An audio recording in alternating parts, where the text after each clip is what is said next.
Good night, ladies and gentlemen. Tonight we will be going through the various sects that make up the bloody cult of Morai-Heg. Like with any proper cult, the Daughters of Khaine have had some minor schisms of faith, with each subgroup focusing on a particular aspect of their bloody-handed deity. Some have sunk into the murky shadows to act as an unseen blade, honoring Khaine as a tactful god of murder, while others claim their place in the limelight with brutal ambition and violence, showing all why he is called the bloody-handed god. All more or less united by the iron grasp of Morai-Heg Khaine. So let's start off with our most personal subsect first, Hag Narr.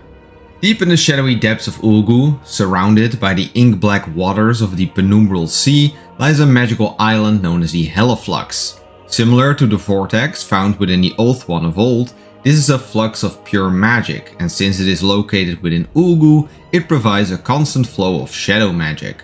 Atop of this island, Morai-Heg built the first foundations of her cult. She created magical structures such as the Methquar and the Svartal Pit, and she created the first temple dedicated to Khaine of this new world during the Age of Myth. Over the years, this crooked rock has evolved into the beating heart of the Khainite sect. With the Ascendant Morai-Heg at its head, they produce scores of Scatborn and Medusa that will be sent out to reinforce the various sects.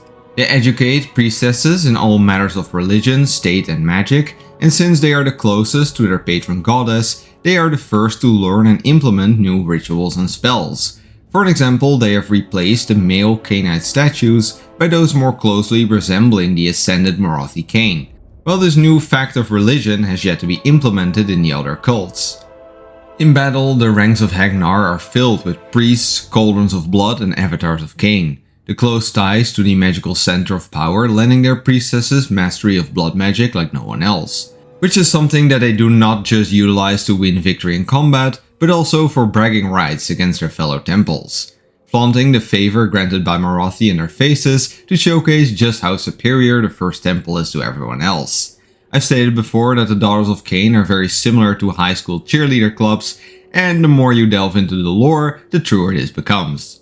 These self-absorbed elves never hesitate to show off whenever they have the upper hand in something.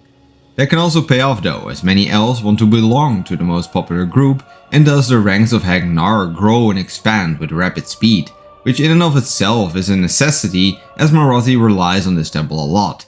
They are expected to constantly deal with the Slaaneshi threat in Ulgu, they had to defend the Methquar during her ascension, they managed to hold the last line during the Age of Chaos, and whenever there's a territory to conquer, they are the first pick.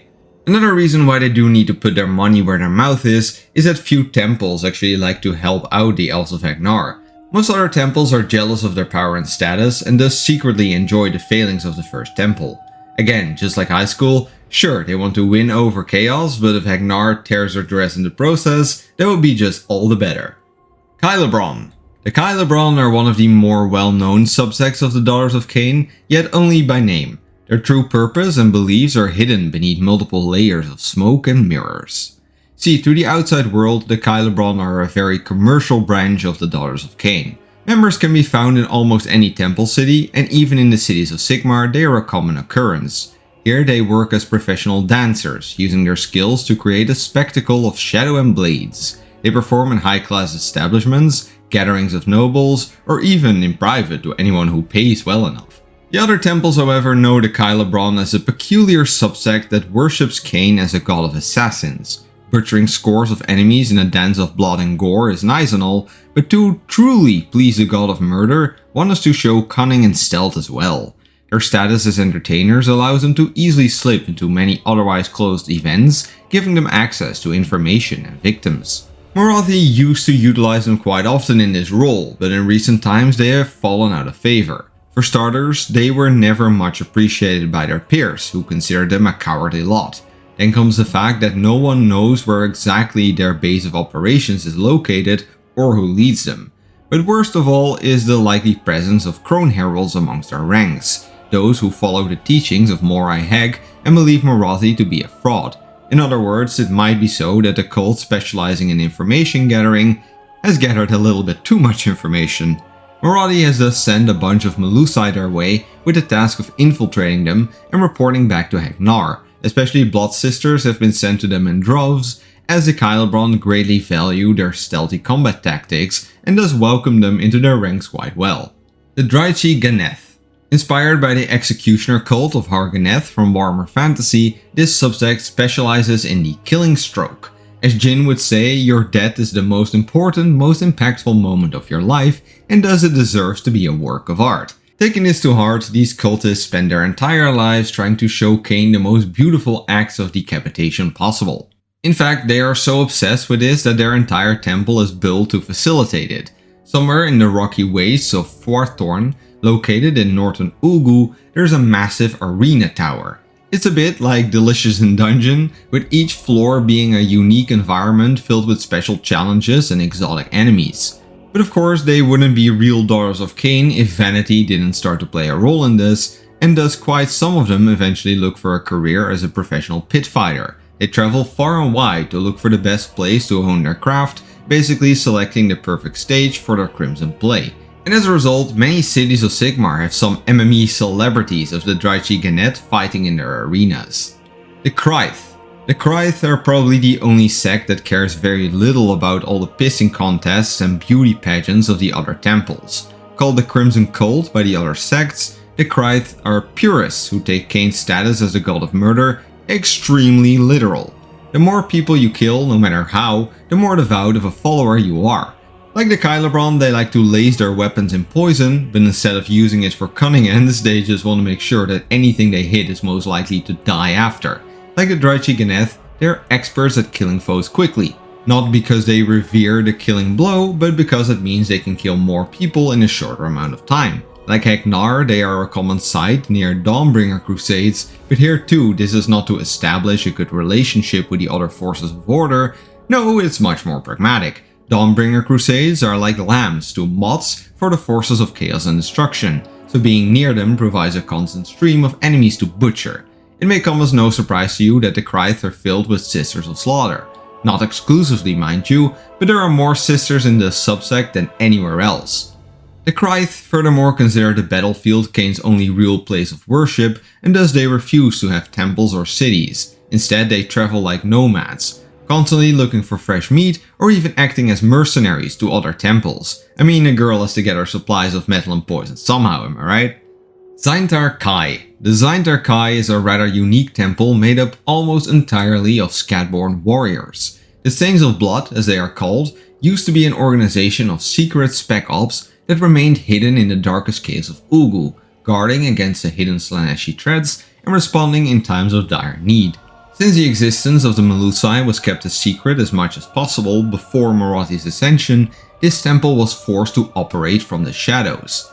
Yet now, after the ascension of Morathi, the Blood Saints have come out into the limelight. Instead of acting in secret, they try their hardest to show off Khaine's glory and power. To do so, they paint their skin, scales and wings with blood, covering them in runes and symbolic messages. Their hair is dyed scarlet as well with the blood of their enemies, and they refuse to retreat no matter what happens. Basically, the Zainthar Kai are Morathi's message to the rest of the world. I have taken my place at the divine table and I'm here to stay. Play nice or face the consequences. And of course, the arrival of these saints will greatly boost the morale of whichever Khaine temple has the honor of fighting alongside of them.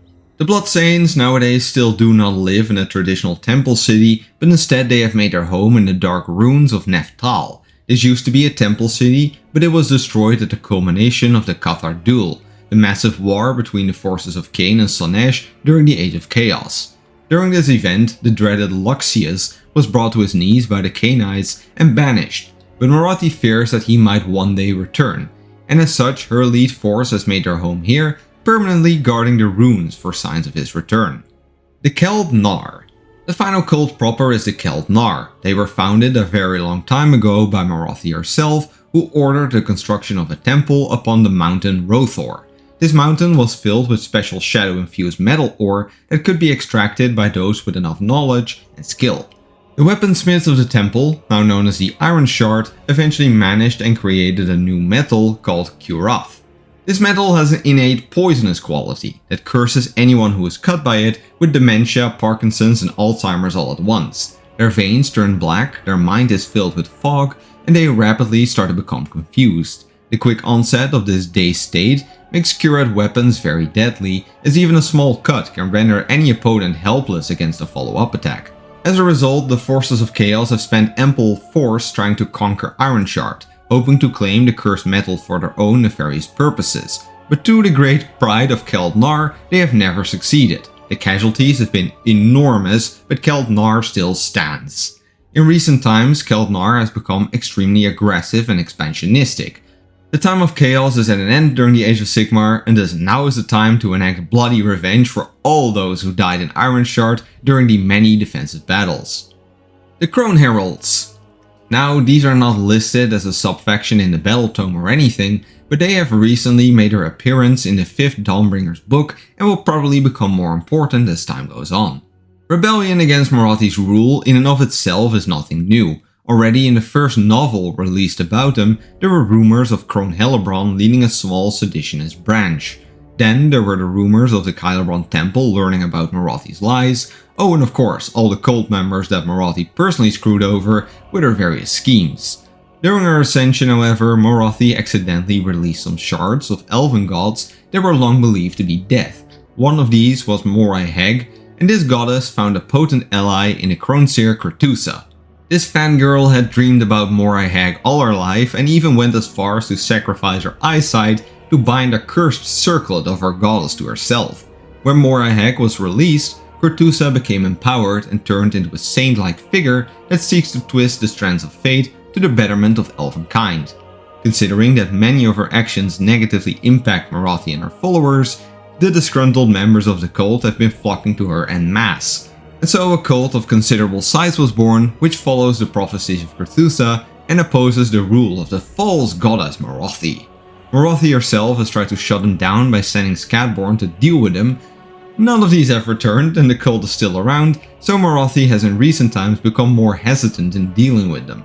She wants to see if she can somehow ally with them or manipulate them, hoping to avoid an all-out civil war which could bring ruin to her house of cards. And with that covered, we've gone through all the important subcults of the Daughters of Khaine. Please let me know your favorite in the comments down below. My personal favorite are probably either the Craich or the Khailebron, each for very different reasons. But I do also quite like the Aztec purple-green color scheme of the Keld Nar, so it's kinda hard to pick. The lore of the Crone Heralds is certainly interesting too, but we still need some more Morai-Heg related releases I think before we can truly solidify that concept. Anyways, thank you for watching. If you liked the video, please consider subscribing, and otherwise I'll see you in the next one.